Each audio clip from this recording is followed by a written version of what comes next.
I came to write The Dove Keepers because of a trip that I made to Israel. I went to Masada, the ancient fortress, where 900 Jews committed suicide rather than submit to Roman rule and enslavement. And I went really as a tourist, and I had a much different experience than I thought I would have. I really felt the past all around me, and I felt there were so many voices that had been silenced. And I've really felt those voices come to me, and that's how the book began.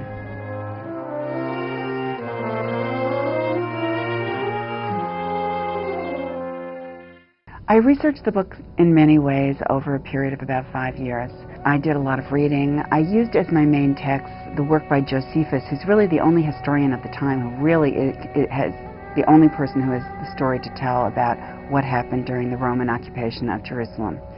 When I first began to read Josephus's work, I was very surprised because the account of Masada was not the account that I had always heard, and I had no idea that there had been survivors.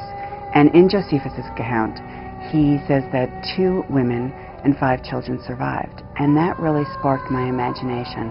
I wanted to tell the story of those survivors. I chose to write about Masada because the story came to me. I don't really feel that I chose to write the story.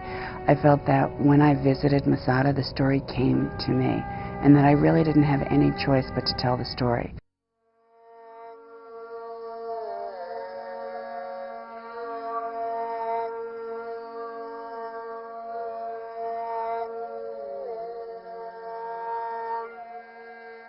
It was a story that hadn't been told before because there are so few women in ancient history. There's Cleopatra, but for common women, there are very few women. And in fact, there are only 188 women mentioned by name in the Bible.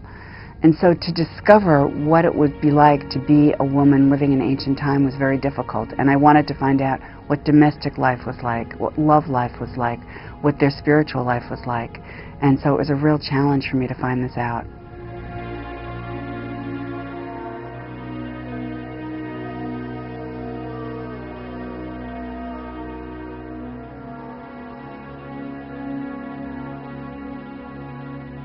I think one of the things that really interested me was that I felt that the passions of the 4 women who tell the story are the same as the passions of women today all over the world, and that for me they feel extremely modern in their desires and their beliefs and the way in which they are willing to do anything to save their children.